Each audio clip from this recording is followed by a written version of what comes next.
We're sleepwalking in this country. I think many of our elected officials, most of our elected officials, and probably most of the mainstream media either does not see or has been unwilling to acknowledge how serious a problem we're facing in this country. Now the poverty rate is up over, the number of people in poverty is up over 45 million, I think, from the latest figures, which is the highest number since accurate statistics have been kept.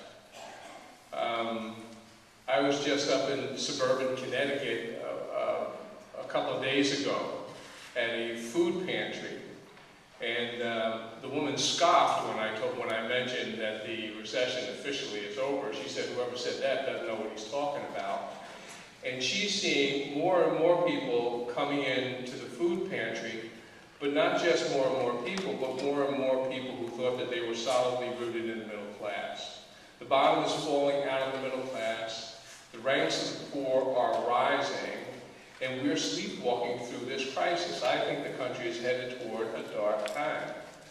Now, I've just about given up on the idea of mobilizing the current office holders because it just hasn't worked. I feel some sympathy for President Obama because he faced such a terrible situation when he took office.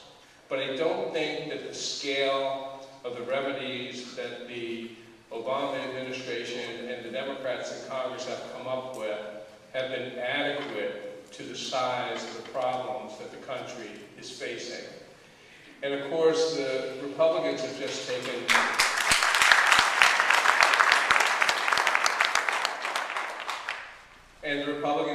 decided that they're going to demagogue these issues every which way from sundown. So I think that what has to happen now, if we're going to make any headway, and I think it's a very difficult process and will take an extremely long time, is I think the public has to be mobilized. I think workers have to be mobilized. I think this stuff has to be, I actually have not traditionally been such a proponent of grassroots organizing. I'm in favor of it, but I always thought that it was very important to have progressive leadership from the top. But if you don't have progressive leadership from the top, then you have to mobilize from the bottom. And what's going to be really important is to get the message out to workers as to what's really been happening to them.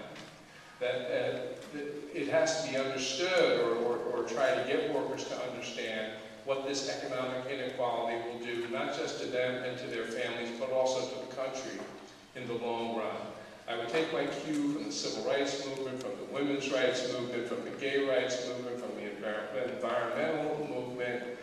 Eventually, you can make a big difference, but it takes a long time. I would just strongly urge everybody who feels passionately about these issues, get to work organizing on the local level, because I think that's the only way you're going to begin to turn matters around in this country.